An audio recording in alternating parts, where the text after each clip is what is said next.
I thought the ball game changed in the second half because defensively we became the more physical team. Not only that, our weak side was aware at an extremely high level. In the first half, our weak side was not aware like it's capable of, and they had 28 paints in the point. And a lot of it was because, Sar was rolling and whoever was rolling, and they were rolling in a wide open paint. And they were either catching it for lobs and dunking it, or shot was going up and they were rebounding and dunking it. And I thought in the second half, our low man was extremely active. It was led by Josh. Josh had a heck of a game defensively. He guarded all types of guys, from C.J. McCollum to Sar at times. And he was our defensive player of the game. He more than deserved it because of his activity, his awareness throughout the course of the entire ball game. And then he had 10 defensive rebounds. I thought Cat was huge.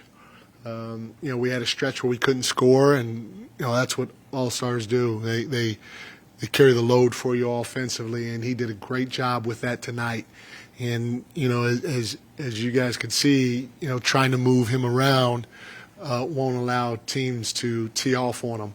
And the learning curve is still big for him, for me, and for us in terms of trying to move him around and put him in different spots.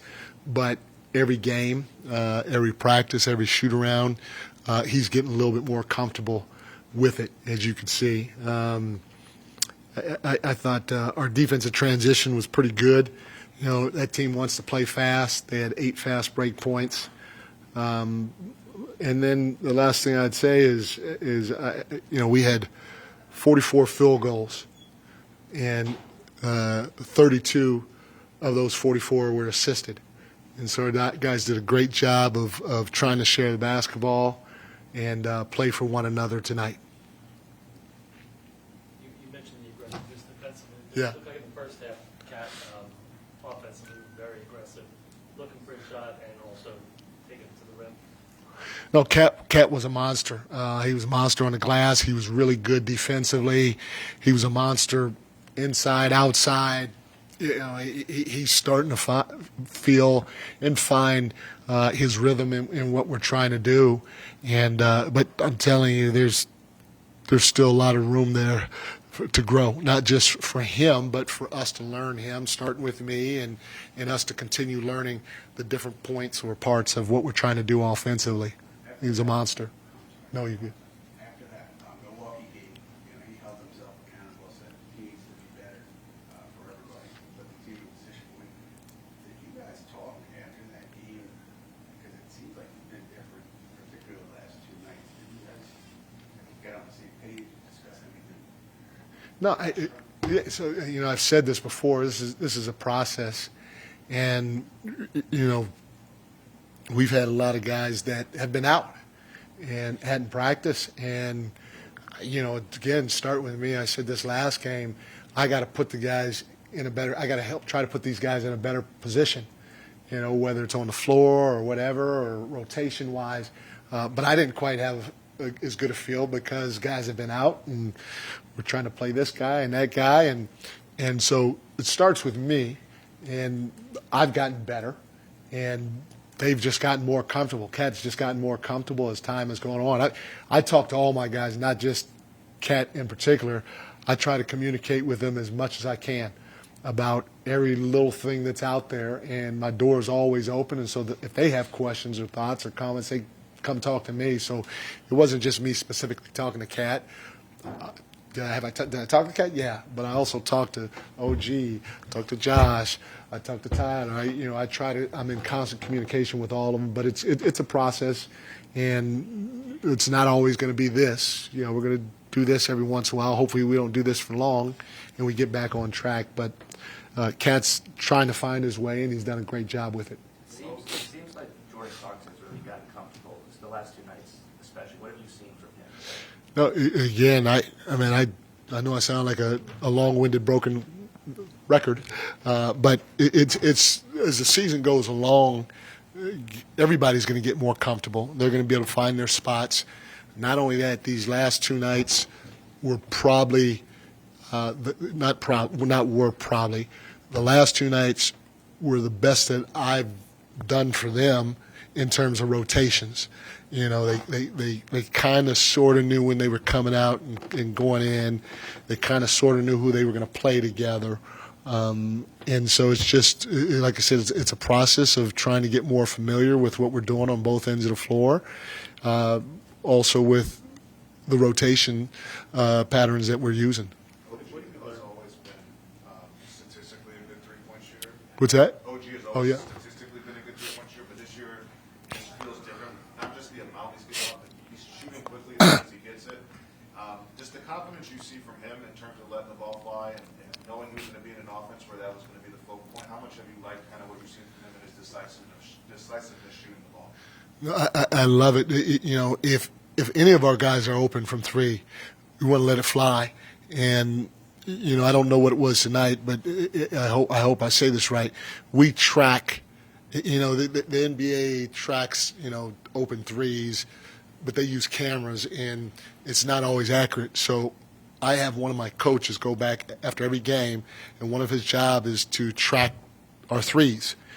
And our last game against Chicago, we had 27 wide open catch and shoot threes, which is phenomenal. We had 10, and so we have green, yellow, and red. And green means wide open catch and shoot. We had 10 yellow, which could just mean off the dribble or slightly contested, and which is phenomenal again because we have guys that can knock down an off the dribble three. And then we had 5 in red, which are heavy contested threes, but 4 of those 5 threes were with 4 seconds or less on the shot clock, so they had to be taken.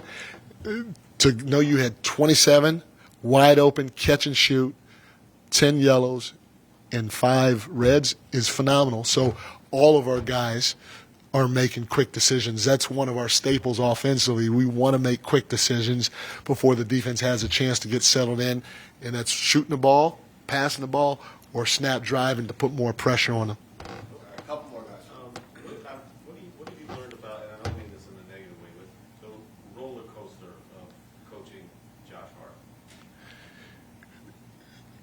I haven't experienced that yet. So what do you I mean? mean, like, you know, it's an up and down kind of wave. Does that make sense? I mean, I think I sort of like I've only experienced good things. Now he had missed the whole preseason. He came back, and I tried to throw him on the floor. I didn't know what I was doing. I mean, all you got to do is look at the rotation or substitution pattern and look at his minutes. And so I needed to quickly get caught up to speed, so I had a better feel of how to use him. And I'd say these last 2 games are probably the first time that he's had consistent minutes. Not only that he's had consistent minutes, but I knew what to do and when to put him in and how to use him out on the floor. And so I haven't experienced the roller coaster yet, but if I experienced the roller coaster, because it just, like I said, it didn't start off good because for me, because I didn't know what the hell I was doing, you know, to give him credit, and then he had been out for a long time. But these last 2 games are the first time that I know for me, and you can ask him, but I know for me, I felt comfortable not just with him, but with our whole team, and I knew when I was going to put him in, when I was going to take him out, who I was going to play him with, and all that other stuff. What's it like to be, as a coach, to watch a team go from up at 3 at half to then in the blink of an eye up by 26 with the game pretty much put away? Did you expect that to happen in the third quarter like that? Our last 2 games in the third quarter, I think Chicago here, we outscored them 37-29, and tonight it was 41-24. And so our guys, you know, whatever Casey's giving them at halftime, he's got to keep giving it to them because we've come out these last 2 games locked in and ready to go. Now, did I know we were going to outscore them 41-24? No. But are we capable? Yes. And like I said, it started defensively for us, which gave us an opportunity to get out and run and share that basketball in transition.